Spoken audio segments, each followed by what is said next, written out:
So I was wondering if you can kind of talk about uh, how you got through that period of adversity out there, living in the van with your feline friend, and can you kind of give us some tips to kind of make our way through tough times? Well, I think it's a little different for you guys and gals here in that you are part of a greater community and a collective entity, the Naval Academy, and that you have an absolute aspiration that you're aiming for, and you're supported by um, the United States government and all that. So it adversity is slightly different than what I had, but maybe mine sort of epic was one of loneliness and of being, kind of out in the world in a kind of a quote unquote hero's journey in my 20s and 30s, where I was really pretty lost and hadn't, searching for my calling as a writer.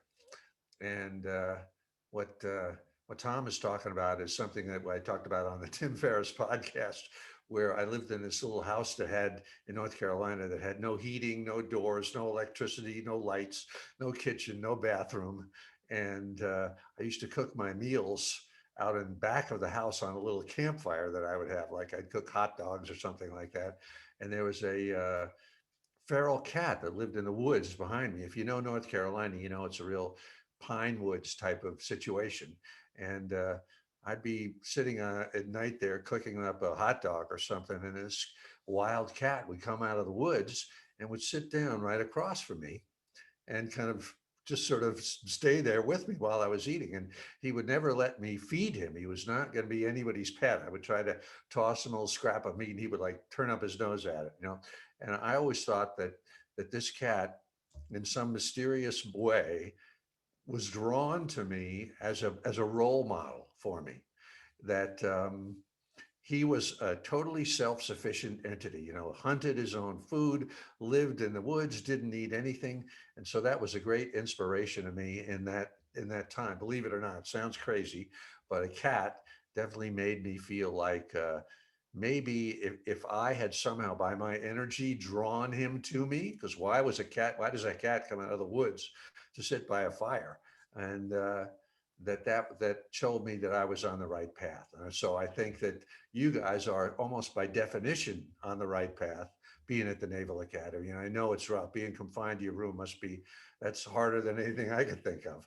So I don't know if that helped, Tom, but that's kind of the story of that cat and me. Yeah, I think the idea that kind of no one was coming and it was up to the cat, right? That you said the cat was self-sufficient, just was going to have to figure it out, and it's in this kind of the in nature's indifference, it was out there and still just making it work. Yeah, And yeah. if Particularly that because it probably was somebody's pet at some point and, took off or whatever and wound up taking care of itself.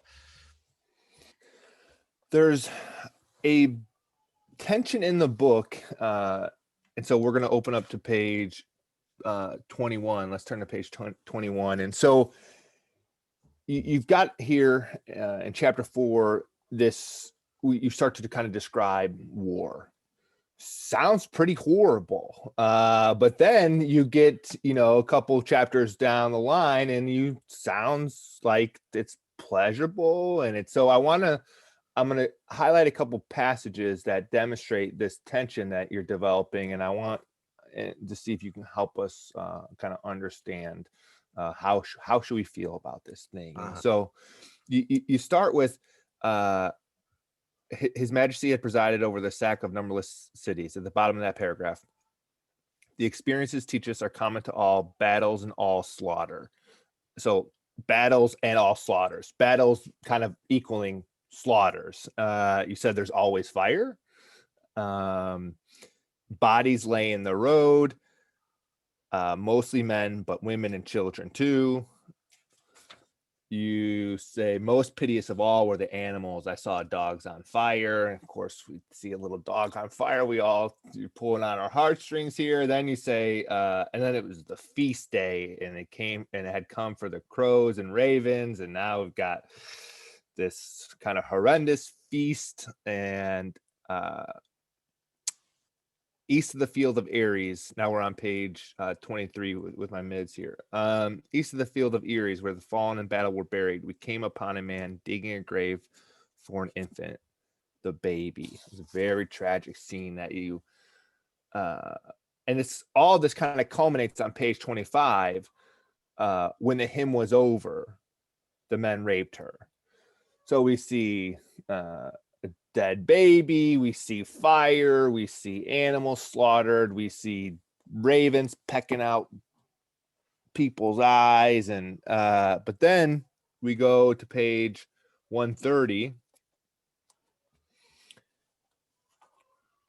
This has been my, I'm not sure if you know this, but at the infantry officers course over the door, it says out this door, nothing. Oh, really? Huh. So every Marine infantry officer has this this saying, is well familiar. But so this is what I've been talking a lot about at the Naval Academy is what did you think a spear was for in a shield? And so I say, what do you think a jet is for? What do you think an attack helicopter is for? What do you think a nuclear submarine is for? What do you think a destroyer is for? What do you think a Navy or Marine Corps are for? Right? Like, Yeah. so but you go on to the next page, 131.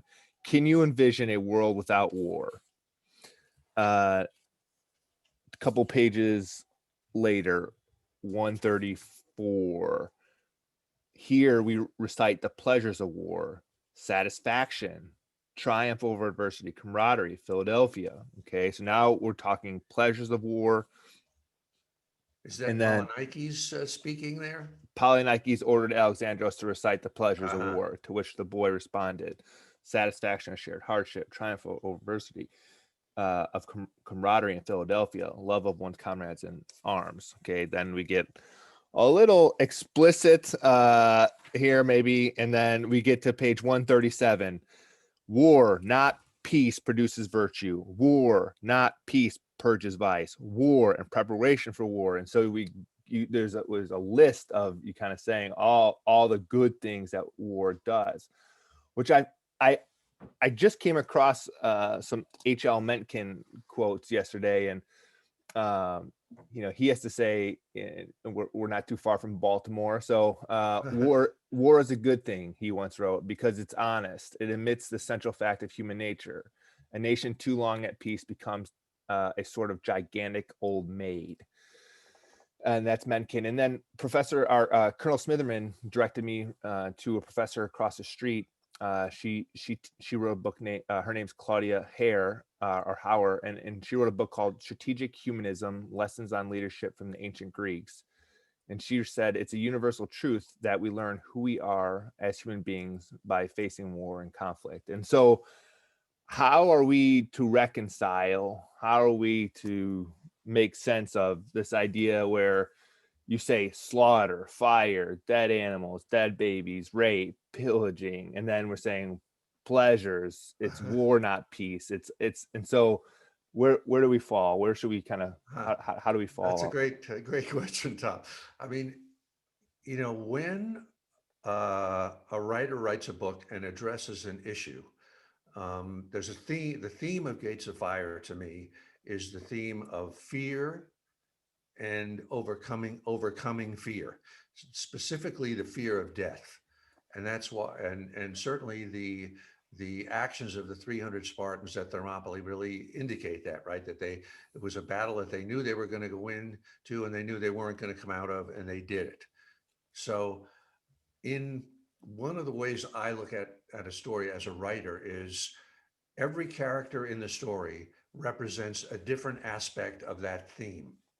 And so a character like Polynikes, who is described as kind of possessing, like, just from birth, the courage of a lion.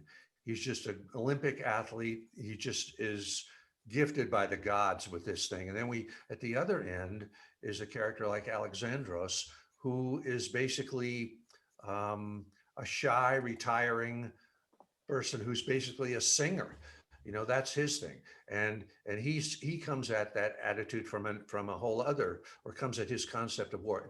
The book, believe it or not, is really not about war.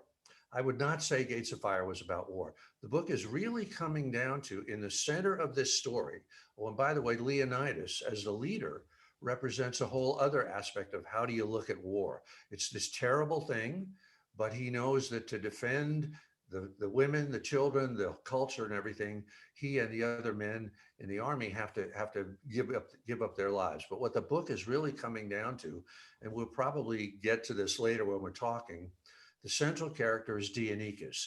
And the question that he asks throughout the book is, what is the opposite of fear, right? And I don't want to step on your toes if we're going to get to this, Tom, at the end, but he's a character in an aspect of war who's not at the one extreme of Polynices. Dionychus, doesn't really have that great inborn courage. He's got to sort of produce it out of his own pursuit of virtue and his own self-discipline. And he's the one who says habit will be a mighty ally, right? He's trying to find, in other words, he to me is kind of every man. He's you and me, he's everybody. He's not blessed with the gift that Polynices has. He's not a madman like some of the other characters in the book. He's got to kind of come to terms with that horrible aspect of war, the crows, the dogs on fire, the babies, all of that thing, and also embrace the other side of it. Because Polynices, in other words, all of these characters are quote unquote right. Polynices is right, that the training for war really does produce virtue. You know, that's what you guys at the academy are all about, right? That's the whole concept of it. But at the same time, it is this horrible curse on humanity. Like, what is wrong with us as tribal creatures, that we see it in America now in their Neeson fights, right? The insurrection at the capitals, where human beings, and H.L. Mencken is right, a country that doesn't have some sort of periodic paroxysm of where they are called on to rally, even if it's alien invaders, coming from another planet or something, to pull themselves together, does become fat and lazy, like Athens did, like Rome did, and so on. So anyway, I'm trying to say all of these aspects that you were talking about are true. They're all different aspects of human conflict and of war, and none of them are going away. And in this book, I was trying to get to that central guy, that everyman guy that has to find his own way and find his own courage and his own way of dealing with this thing that's both horrible and glorious. Yeah, thank you so much for that. I think that the idea that every character is a different aspect of the theme, and everybody's right. That's when was one of my hard lessons when I went to grad school at Georgetown, started to study English. Everybody in English can always kind of be right, and I was living in a Marine Corps world before that, where it's like, this is the option, and so it's I can see that. So of course, we're going to talk about fear, and on page 44, it's kind of when you introduce this idea. So all pervasive was this dread that had even been given a name, Phobos, the fear. And how you describe fear in that, to me, it almost seems like fear is a virus. Like, this thing is, you say it's going to spread. And so I think that's very prescient right now with the idea of a virus spreading and the kind of the fear associated with that. And what I feel like is there's so much fear on all sides of the spectrum kind of being peddled continuously, like that this virus, the Phobos, is out everybody's mouth. Is We're always hearing about the fear. We got to fear this, we got to fear that. One side says fear this, another side says fear this. It's like, oh, and so one, I would just, I mean, is that kind of what we're bound to? Is fear always being sold like that within societies and cultures? And then what's the best way, I think, to resist this catching the fear? Like, how do we resist, and how do we stay immune to catching the Phobos? I mean, it does seem to me, I have a whole big long theory about this that I can get into if you want to. It's probably a little too much for what we're talking about here, but I do think that on this material plane that we live on, people sometimes will say we are spirits inhabiting a physical body, But whether you believe that or not, we're definitely living on the material plane. And one of the first laws of the material plane is that everything dies, right? We are mortal. The other law of living on the physical plane is that we can be hurt. We have a body, right? Our something can happen to any part of our body. We can get sick, we can get blown up, we can get shot. Everything, there is a reality to. I would say that fear is the predominant emotion on this material plane, the life we live, including and especially if you look at nature. I live out in the country, and you see deer, you see coyotes, you see hawks, you see everything. And the thing that is so clear to everything is every animal has a flight distance, and they are all afraid. You can see that fear is the predominant thing. A deer appears, or a few deer. If you start to go toward them, they go away from you, right? And so, one of the reasons that I wanted to write about the ancient world and ancient Greece and this particular era was the nature of warfare in that era, which was close combat, hand to hand combat, shield to shield combat, where I thought fear.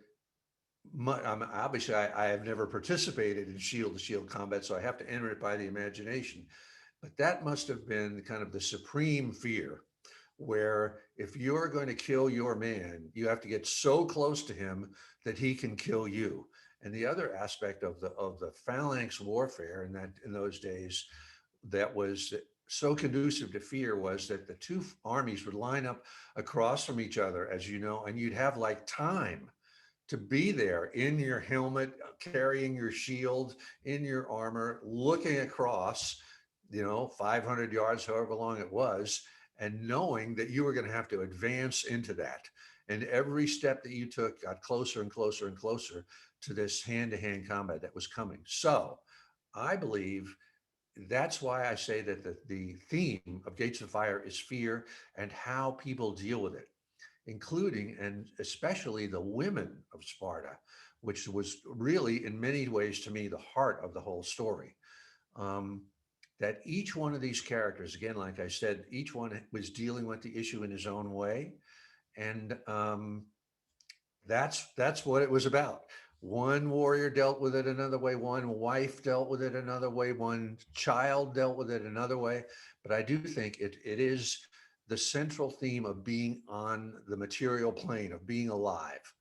Now, today, if you want to talk about today, I think we're at a really dark place in culturally, not just in America, but around the world today, where for whatever reasons, and I think the internet has a lot to do with this, certain politicians and leaders have found ways to exploit fear and to turn people against one another.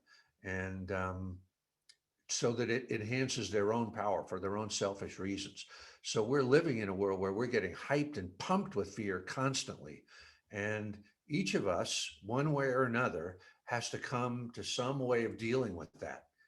And to me, the answer is a sense of love in a way. I don't want to cut ahead to too much here, but uh, somehow we do have to overcome that mentally. Instead of being fearful of our fellow men, our brothers and sisters, I think we have to find some way to reach out in an inclusive way and in a trusting way.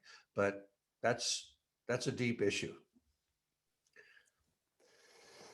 I think love is, if we're waiting for the whole book to find out what the answer is, maybe that would definitely kind of help us repel the fear for sure. While we're still on the topic of fear, we can go to page 112, and I like that at times you just tell us what we need to know, whereas sometimes when you read it's kind of very muddled, and sometimes you say, what is the role of the officer, and then you say, here's the role of the officer. I appreciate that as a grunt, as an infantry guy, just tell me, Steve. I appreciate it, thank you. And so you say, now I realize while watching Dionysus rally and tend to his men what the role of the officer is: to prevent those under his command at all stages of the battle, before, during, and after, from becoming possessed; to fire their valor when it flagged, and rein in their fury when it threatened to take them on a hand; This was his job. That's why he wore the transverse crested helmet of an officer. And I think you have to you have to follow that up with what you do here. It says he was just a man doing a job whose primary attribute was self-restraint and self-composure, not for his own sake, but for those whom he led by his example. And you couple those two things very closely, and I think that is critical. And so we've heard of the idea of burden of command. That's a kind of familiar topic, burden of command. And what I think you've expressed here to a degree is the luxury of command, and the idea that when you don't have time to worry too much about yourself, because you have to worry about your soldiers, it actually frees you up to kind of lead by this example and to resist the temptations of being possessed, because you don't have, to me, in that moment, when the shields are about, when we're lining up, I'm not worried about what is going to happen to my own skin, right? I'm worried about, what about these 30, 40 people who are my responsibility? How am I going to best serve and take care and lead by example them? And so when your own, and here we can give ourselves when your own self-preservation is no longer your chief concern, and that's always the case when it comes to the leader. And so I don't know if you want to kind of talk about the burden of command versus, I feel like there are some kind of luxuries to that role that maybe emancipate or free you a little bit. Yeah, I was, as you're saying that, Tom, I'm thinking about, there's another book that I wrote a few years ago called The Lion's Gate, which was about the 6-Day War, the Israeli-Arab War of 1967. And I went over to Israel and I interviewed like 75 veterans of that war. One guy in particular, a guy named Ori Orr, was talking to me about leadership, this exact thing. I mean, a lot of actually officers said the same thing to me. And he said, when I have the people under my command, he said, I'm so concerned for their lives. He said, when I look at them, and he was talking about it was all men, young men, 18, 19 years old. He said, I see in my mind, I see their children, even though they're not even married yet. I see their children and their children's children. And I know that if something happens to these guys, that everyone will suffer. Their whole family will suffer. The whole country will suffer. And he says, the war for me takes place entirely in my head. He says, what's going on in the front of me is really nothing. My job is to process what's going on and forget nothing. Let nothing go. No obligation that I need to do, no precaution that I have to take, no thinking ahead that I have to do. I cannot slough that off, because if I do, it's for these people, these buddies of mine, these friends of mine are going to suffer. And he says, in a way, just what you said, it's a liberation. He says, I don't have time to fear because I'm so concerned with my guys and with managing the field. And he said, so self-preservation for him, that thought doesn't even enter his mind because he's so concerned with his own men. So it is a luxury. And actually Dionysius says that too later in Gates of Fire, that's one of the ways that he knows to defeat fear is to submerge himself in concern for his own men, that he stops worrying about his own life. But again, he says, that doesn't satisfy me. That's not the opposite of fear. That's just a sort of a technique or a deflection. But you're absolutely right. I think that is the luxury of command, that you're so concerned with your people that your own self-preservation doesn't seem to be the paramount thing. Thanks. I want to talk a little bit about some of these rituals, many of them based around fear and kind of how to navigate. And so on page 113, we actually see the fear shedding. On the next page, 114, 115, we begin to see the memorial ceremony with the kind of final roll call. And then we also see on 115 the breaking of the bracelets and kind of the twigs. And so the Marine Corps has one of those rituals, right? We have a final roll call, and it is a very powerful, and it's I don't know. It hasn't evolved. You know, if that's what the Spartans did, Uh-huh. that's what we do. Yeah, yeah. But we definitely lack that ritual before and then after combat. We, you know, the breaking of the twigs um, and and the fear shedding after. And so, I think for me, and my first combat deployment, at some point, I realized I was still living with kind of too much of my humanity. And one of my best friends got hit, and I was having a very sad day. So then I went and I had buried in my pack a Snickers bar that I was going to eat for a rainy day that I had stowed Uh-huh. away. And then I went into my bag, and the rats had been in my bag Ah, and torn it up and crapped in my bag. And oh, it was too much. uh-huh. And so I became, physically and emotionally like ill for a day. And then I said, hey, I can't be having these kind of episodes. I need to stay focused on my people. I got people to lead. I can't. And so I broke the twig, right? And so that was when I said, okay, no more humanity. You're Uh-huh. out here in Uh-huh. a different world now. And so that was critical to my success in combat. But there's no kind of time after combat where we are very deliberate about reattaching, both ends. And so many of this is a long battle for the Spartans. So many of the Spartan battles were very short, and an hour or two, they go fight, they take the city, it's kind of Yeah, yeah, over. yeah. The global war on terror veterans, the Iraq and Afghan veterans, like, it was just deployment after deployment after deployment. So you keep breaking the twig, and you and then for 7 months to a year at a time, I found that I was in Afghanistan from 2010 to 13, and you keep that twig apart for that long, you might forget how to put it back together, and you might get more comfortable with it, maybe separated. And Yeah. uh, I'd be interested to kind of just talk through the value of these rituals and other, I know, you just did a whole great series on warrior archetypes. And so if you could talk us through kind of the significance of and maybe the Spartans, but also other warrior cultures that you're familiar with, that kind of how essential these rituals were, and maybe we can take some recommendations and try to implement them in our own service, because I think we're definitely lacking at this time. Yeah, and I think one thing you say, Tom, is so true is we don't seem to have in our American military a ritual processing of coming home, of reintegrating. Like I know you guys have seen that movie, The Hurt Locker, and the scene where the bomb disposal guy, the hero of the movie, comes home and he's in a grocery store in the aisle with all the cereal. You remember? I don't know if you saw the movie, and it's like there's like 20 million brands of cereal, and he's still in the head of Iraq and disposing of bombs, right? And suddenly he's back in this world that just seems preposterously absurd. Who cares if there's Captain Crunch and all of these things? And because there's been no ritual passage home, no, and I wish we had such a thing.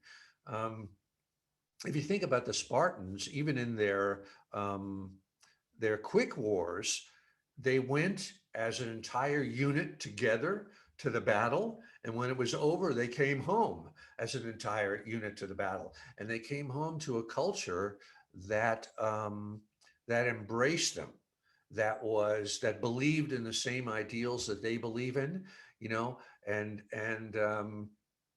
Israel is a sort of a parallel to that today. About the only thing I can think of that's a parallel, where um, many of the guys and women who go to war, they might come from the same neighborhood. They've been training together and serving in the same unit or the same kibbutz together for their whole lives. And when they come home, they're coming home with their friends who are still going to be in their life right then. And the whole society, of course, immediately embraces them with gratitude. Thank you, thank you. You saved. You're the frontline people. Whereas here in the States, you guys that are in the Navy or any service, the Marine Corps, are a military society within a consumer culture, within a culture that's completely different and has completely different values, right? Your values in the military are service, courage. Nobody's in it for the money. Everybody's in it for a higher ideal to, and is willing ultimately to sacrifice their lives for the courage. Then you come home to this greater society whose every aim is to avoid adversity, to make money, to put self before country, to put self before anything else. And in fact, to me, one of the most insulting things that can be said is thank you for your service. I mean, if I were in the serving military right now, I'd be furious when somebody said that to me, because basically it's a bullshit way of saying thank you for being a sucker and going out there and doing the dirty work, and so I don't have to do it, so I can stay home, and buy Cadillacs and watch the Super Bowl. So it's really tough without having these rituals that reintegrate one into society. And I don't really know what the answer is, Tom, other than, you know, in World War II or a war like that, that was a total war that everybody supported, where the women at home were, Rosie the Riveter, or at least we think they were, or were taking care of the home front, had victory gardens. Then at least when a soldier, an airman, and a sailor came home, they were welcomed. Thank you for saving us. Thank you for, what you went through, for what your losses were. And the society was kind of united. Today, it's so tough with this all volunteer military. Saved a lot of trouble, like, came out of the Vietnam era and the protests, and we said we can't have that anymore.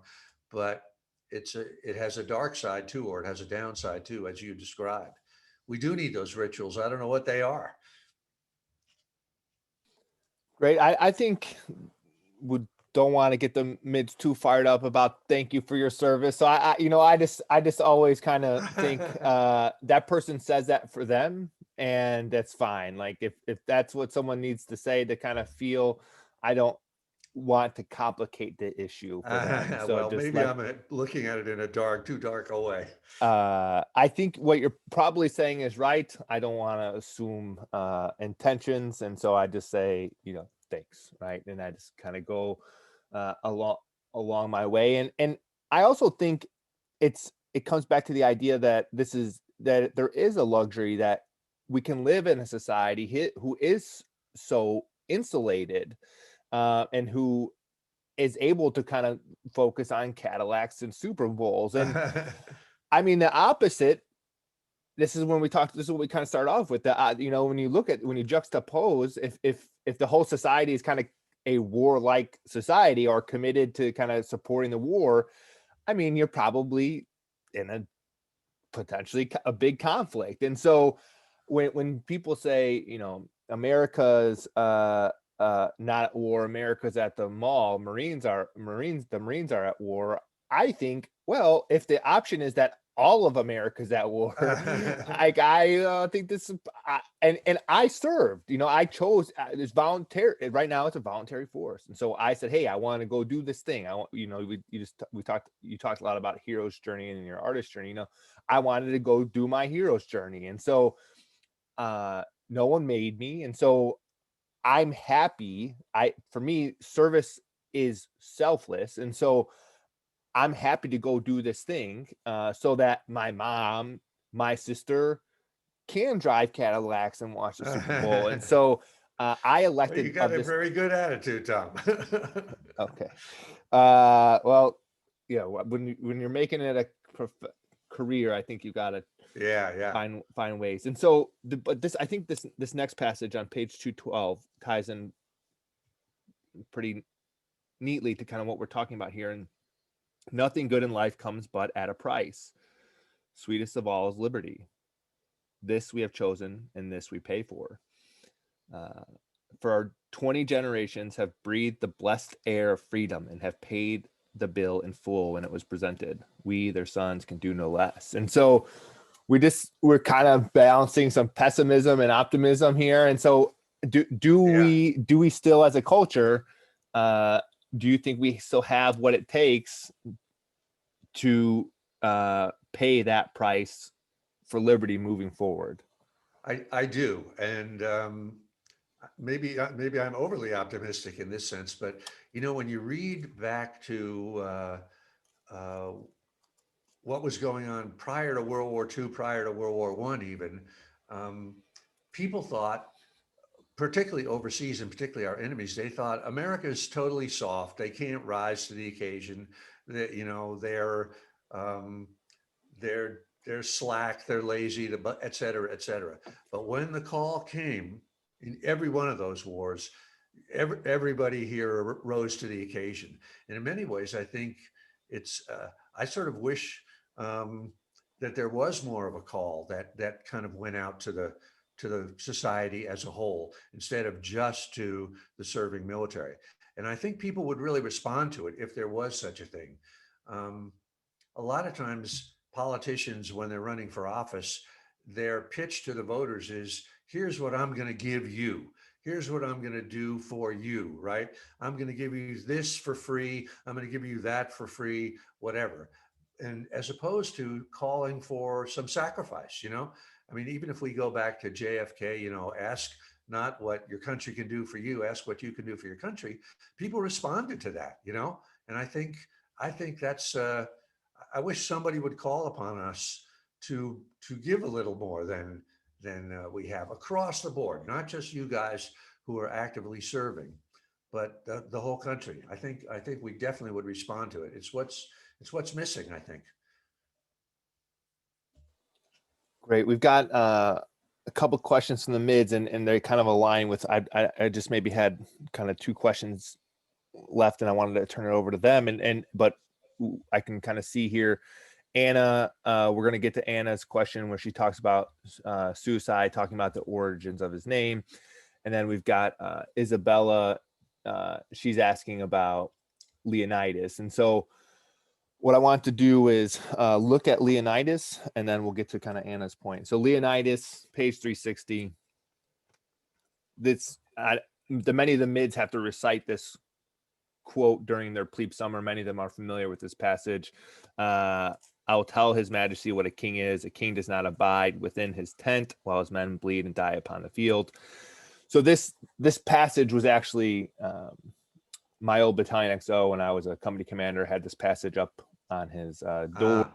And I think we're well acquainted, and he serves them, not they him. And so this idea of servant leadership, and can you tell us where you kind of got some of these ideas about servant leadership, where you've seen this with other leaders in different, warrior cultures, or how did you kind of craft Leonidas this way? I mean, I certainly think that the Spartan culture was probably, of all the ones that I've studied, not that I've studied tremendous numbers of cultures, but was the paramount one for this concept, in that the Spartan king went to war and was not and fought, in the front lines with the men, and the whole idea of the king serves them, they don't serve him. And juxtaposing that in Gates of Fire to Xerxes watching the battle from, a throne while being served refreshments is exactly the opposite of that. And I think, like, Alexander the Great is another classic example of a king who led absolutely by example and put himself, that he was always the first one to strike the foe, on his war horse Bucephalus, that he would charge into it. And the whole concept that um, when the men see their king acting with valor and courage and risking his own life, they have no choice but to follow. Shame drives them forward, and his example drives them forward. Or a queen. There certainly were plenty of queens, Boudica in Britannia and things like that, who would do the same thing. So I'm not sure if I studied that. I think it sort of came out of just the story of the sacrifice of the Spartans. That was Leonidas's point of view. That was who he was. Great. I want to probably our favorite passage here in the book, and you finally give us the answer 333 pages later. You've kept us waiting. When I first came to academia and they called me suicide, I hated it. But in time, I came to see its wisdom, unintentional as it was. For what could be more noble than to slay oneself, not literally, not with a blade in the guts, but to extinguish the selfish self within, the part that looks only to its own preservation, to save its own skin. And so when a warrior fights not for himself, but for his brothers. And so what I want to, we kind of talk, there's a lot of Latin and Greek kind of all imbued through all this. And so what this kind of reminds me of is the phrase semper fidelis. And so I want to kind of, as a Marine yourself, what does that in this context or outside of it, what do those words mean to you? Semper fidelis. Well, again, let me talk about the suicide's name, if I can do that. Why they called him that. I was talking actually to a Hindu monk the other day, and he was talking to me about the Mahabharata, which is it's a long story, but the gist of it was slaying the ego. And there's a character, an enemy character, a warrior named Bhishma, who represents the ego, and Arjuna, the great warrior, slays him with shoots him 108 times with arrows. And he's so shot through with arrows, Bhishma, that he's actually lifted off the ground. He's on his back on the arrows, and it takes him a month to die. And while he's dying, he's continually talking and explaining why he's right and he's the most important thing. So I think when we come back to the whole concept of fear, and fear being based on the physical body and the fact that we can die, and the whole concept of ego, that this is who we are, this idea of we're this individual in this body, and that all kind of warrior training, I think, is to overcome that concept. And Semper Fidelis is that, faithful to the core, faithful to a higher ideal, faithful to our brothers and sisters, faithful to the families at home. And so the idea of losing the ego, again, this is what the officer does, right? The officer loses his fear of his own self-preservation instinct out of care for his men, out of love for his men and love for the whole cause that they're fighting.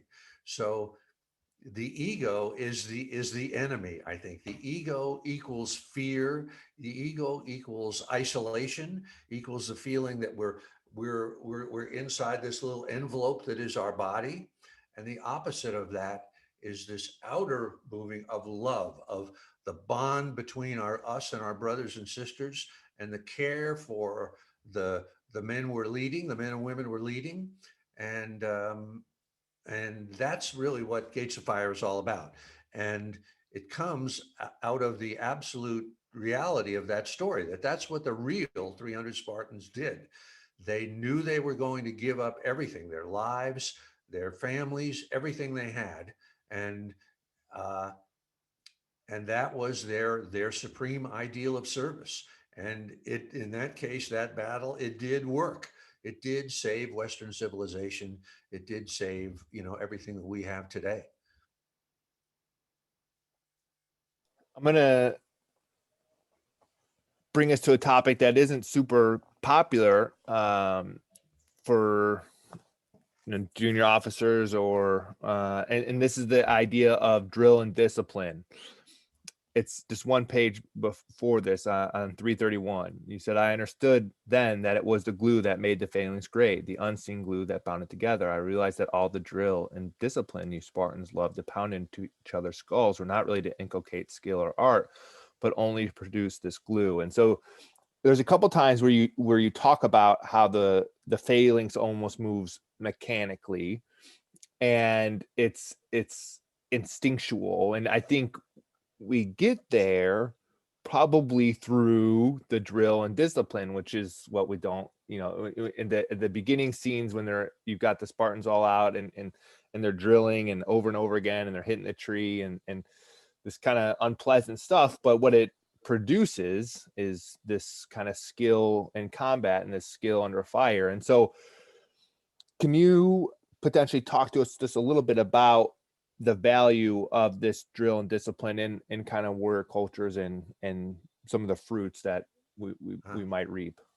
I mean, I think all warrior cultures are huge on drill and discipline. And what it's really sort of about for me is kind of shared suffering as a way to bind a group together, and shared aspiration, shared learning. Um, if you go to the gym, let's say, as an individual, and you're just there working out, you get stronger, et cetera, you get all the benefits of it.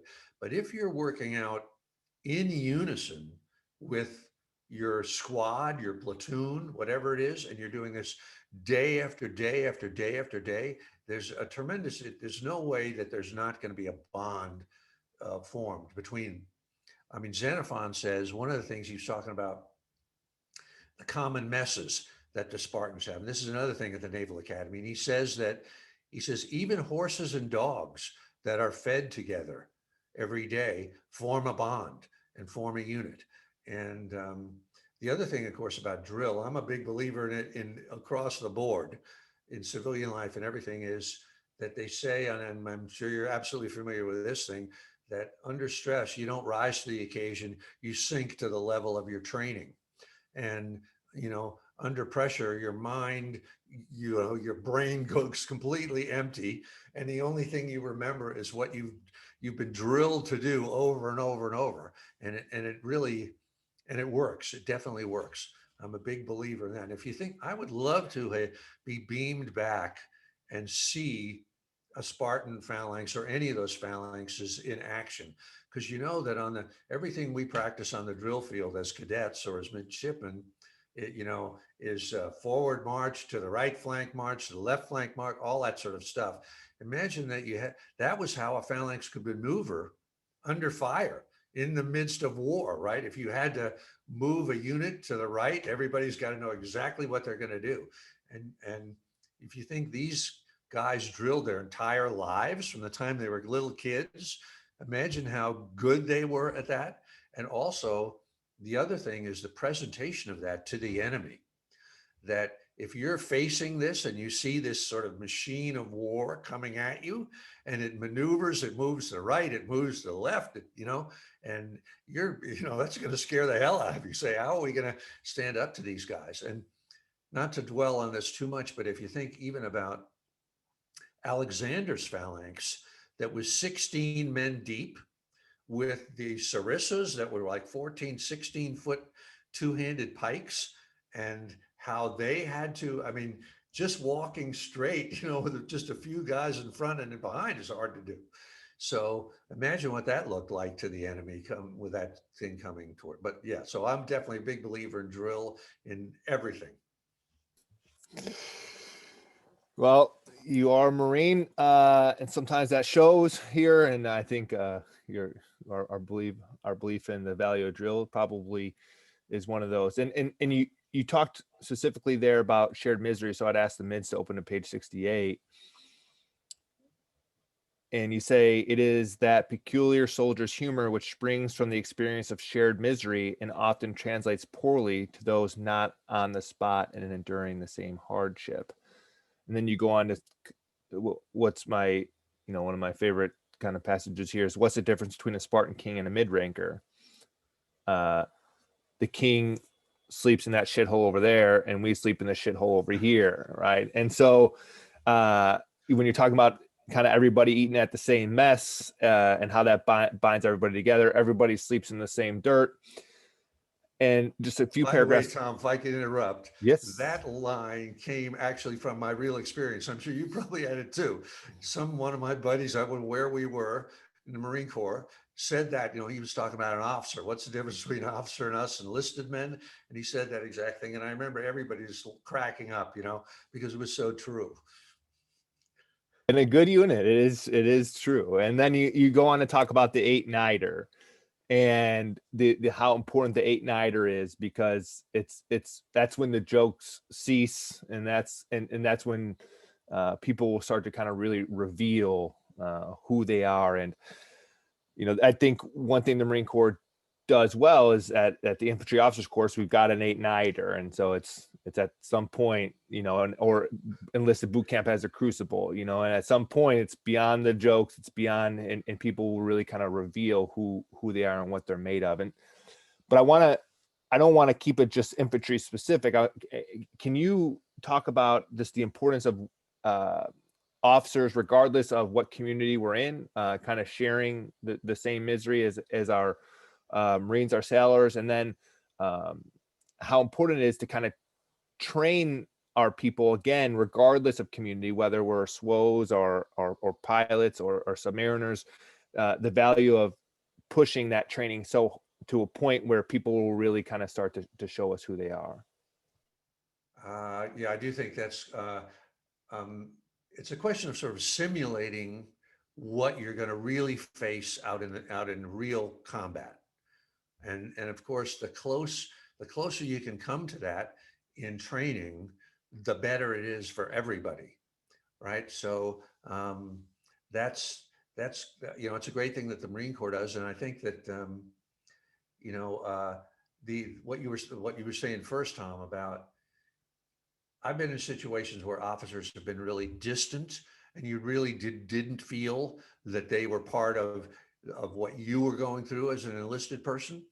And that was, to me, it's sort of like, if I can be slightly political here, it's like Ted Cruz taking off for Cancun while everybody in Texas is freezing to death.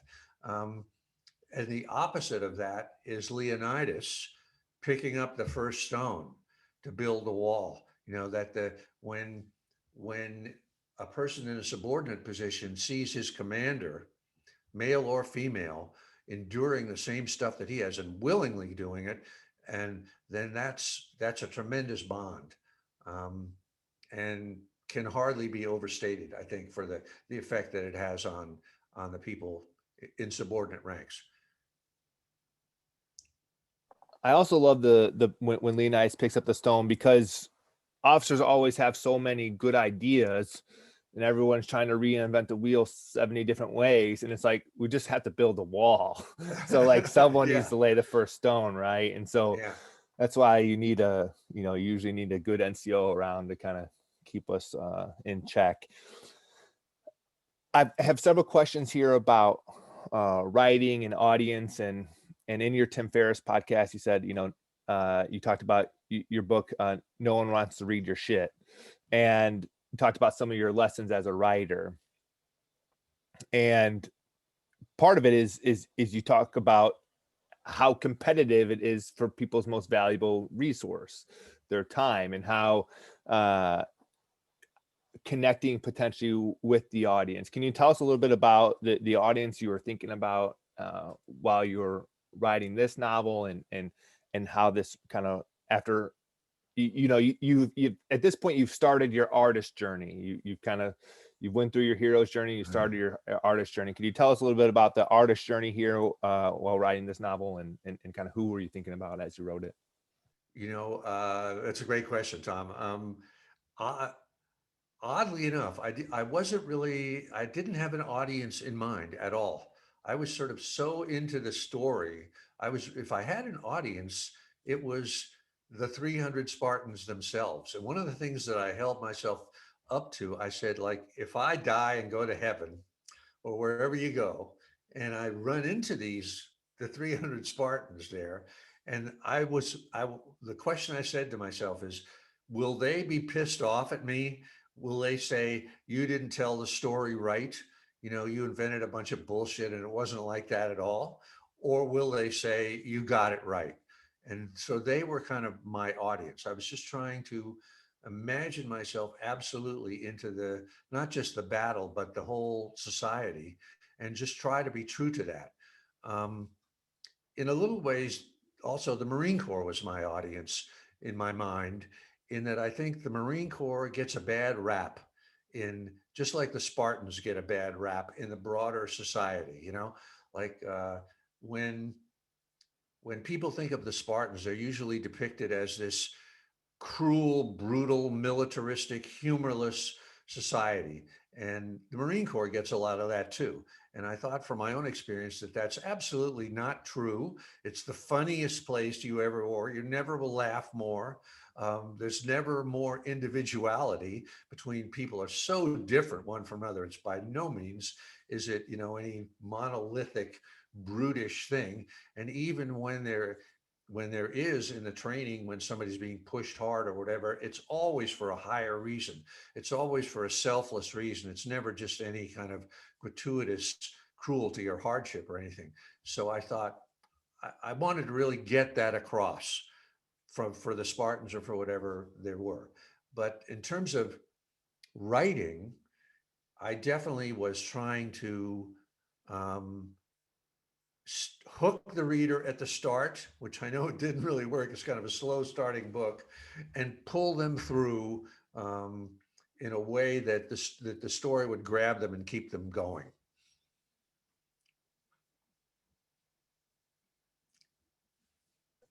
In my class, each semester we work on a project called Their Stories, where on the first week or so of class, I give each student a dog tag, and they work in groups. And that dog tag is of a Marine who I've served with, who's killed in action, Ah, or a fellow midshipman who's passed away. And I asked them, hey, your job is to interview the Gold Star mother, talk to their family, talk to the Marines they served with, find out this Marine story, and then make sure you retell that story to a public audience. I want you to fashion like a puzzle, put this puzzle together, find out who this person was, and then share their story.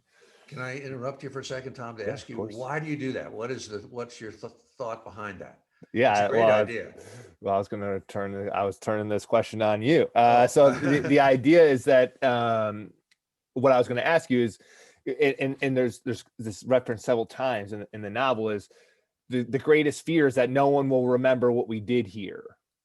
As ah, they're passing away, it's like uh-huh, I couldn't die because I would be the last one with the knowledge of what happened, and how tragic would it be that no one would know what we did, uh-huh. what these 300 did. And so what I was going to ask you is why is it so important that we share the legacy, that we tell these stories, and that we pass this down, um, for Well, generations.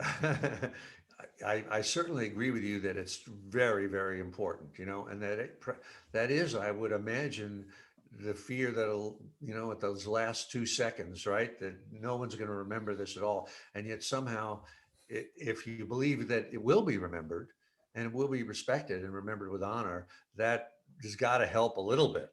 Um, One of the great things in Thucydides. I don't know if you guys read that, but Pericles' funeral oration is one of the great speeches ever, which is about their sort of the Athenian Memorial Day, which was in honor of the dead. And he talks about how it's a little bit like um, the great Shakespeare thing from what Henry IV or Henry V about gentlemen in England now abed, will curse themselves that they were not here at this field. We few, we happy few, we band of brothers. That idea of being remembered is yeah, absolutely tremendous, and it's great that you do that thing. And one of the things in the Athenian Navy, this is a true thing, when they would have casualties, it was triremes, it was boats that were rowed by 198 rowers, and they would bring home their dead on the decks of the ship, even if they were bleeding and the blood was going down onto the oarsmen. And the whole reason for that was they wanted everybody on that vessel to know that they would not be left behind. No matter what, we will bring you home. And so memory it's a tremendous, again, it's sort of the idea of fear and the ego and the isolated individual and the fear that that's all we are. And if we can overcome that with love, the love of countrymen for countrymen, then that overcomes fear that way. And so we've got to continue to say their name, and so they're still Yeah. alive so long as we say their name, and we can't ever let that sacrifice disappear. And so we all have a obligation and a duty to carry that sacrifice forward, and to honor that legacy. And so we do it with Their Stories Project. It's a great idea, Tom. I salute you for that. It's a great one. Thanks, Steve. I do want to relay a note. I don't know if you noticed a note from Colonel Smitherman was here for a time. He sent a message. He's a senior Marine on the yard, and said thanks, but he had to take his leave and go build a wall in another meeting. I think I'll turn it. We've got maybe one or two questions that we'll take a look at, and then I'd love to hear about A Man at Arms, because I just started reading it, and it's fantastic so far. So Tori Bravo, Midshipman Bravo, she says on page 211, you talk about the idea of finding strength not from within, but from others. The specific passage says, "My heart finds courage from these, our women, who watch tearless silence as we go." Her question is it important to find motivation from others, or is it something that we future warriors need to find within ourselves? I think it's a bit of both, Tori. I think obviously it's got to come from within the individual, wherever you find it. But one definite source, just like you were saying, Tom, a minute ago about, I know a lot of people who serve in the military come from military families where their fathers served or their mothers served, or they can trace the lineage back, generation after generation. And I know, talking to those guys and gals, that they really draw courage from their forebears, who did whatever they did, going back to, Vietnam, World War II, beyond, and feeling like they can't let them down. That their forefathers and foremothers and sacrificed, and we can't be any less than they are. So I think we got to find courage anywhere we can find it. Because it's in short supply. So I would say both, Tori. There's one of my favorite chapters in Clausewitz. He talks about it's called, I think it's On Military Genius, and he kind of talks about intrinsic courage. That's the best. It's the most enduring. But if you need to take the courage from an external source, take it, right? Whatever gets you across the line, whatever gets you up the hill, use that. And so I think both, to me, seems like that would make sense. I think you mentioned the trireme. I meant to, that's part of our emblem here at the Naval Academy, right? Isn't there a trireme in this? Yes. Are we shaking our heads? I didn't know that. Huh? Yeah. I'm getting a message. I assume it's about that. Yeah. So yeah, the trireme is actually part of the Naval Academy emblem. So I think the mids are. Last semester, last time I taught your novel, I had them. And this semester I had them research different aspects of ancient Greece, and some of them connected the trireme to the Naval Academy logo. Well, I did want to save a couple of minutes to talk about A Man at Arms. So far, I've really enjoyed it, and I really just want to kind of open it up to you to tell us a little bit about this story, and spent 13 years. It's the first novel of the ancient world in the last 13 years from you, and so I have found this definitely gripping. And do you kind of want to? Where did the idea from this novel come from, and can you just tell us a little bit about it? It's in a way, this is in the progression from Gates of Fire and my other novels of the ancient world, where if you think about the Spartans and Gates of Fire and that story, it was kind of the supreme expression of the collective warrior ethos, the collective warrior concept. It was a whole society, right? But when we get down to this book, A Man at Arms, which is about one particular character, who's a recurring character in my books, a guy named Telamon of Arcadia, who's like, I describe him as the one-man killing machine of the ancient world, a solitary mercenary. When you get down to this story, we're talking about the individual man. And the reason why I wanted to get to that, this guy's kind of an alter ego for me, Telamon, is that I think that's where we are today. That's the not just in military society, but in civilian society, where each individual has got to kind of find his or her own way. This is a guy that lives by his own warrior code. He's he has sort of exhausted the ideals of warriorhood, the ideals of glory or of sacrifice or a flag or anything like that. He's been in a million battles. He's won. He's lost. He's served noble causes. He served bad causes, and he's struggling. I think, like all of us, to find a truth and a way of honor. And this story is actually set around the time of the crucifixion. And the gist of the story, it's about the Apostle Paul's letter to the Corinthians, and that the actual letter itself being sent from Paul to the Corinthians, and the Romans are the bad guys in this story, trying to stop this letter from getting through, because again, the letter sort of represents what I've been talking about before about love as opposed to fear. And our one man killing machine of the ancient world becomes involved with this letter and involved with the Romans, and has a kind of a vast change of point of view as he go, which is really the same thing as the Spartans. It starts with fear and it ends with love. So that's what a man at arms is. I think we should end with love as well. And that sounds like a great place to end, with the idea of overcoming our fears with love. And I am so appreciative of you joining us once again. This has Well, been thanks for having me, great. Tom. It's a pleasure. And to all the mids, I'd say thank you very much for hanging in and paying attention to this. I hope it's helpful. Thanks, Steve. Semper Fidelis, and we'll talk soon. All right. Thanks a lot. So Thanks. long, everybody. See you, Tom. Thanks. Anytime. Appreciate it. Okay, mids, we're good. Nothing else for you today. I'll see you next week. If you got any questions for me, I'll stay on the line. Thanks everybody for showing up early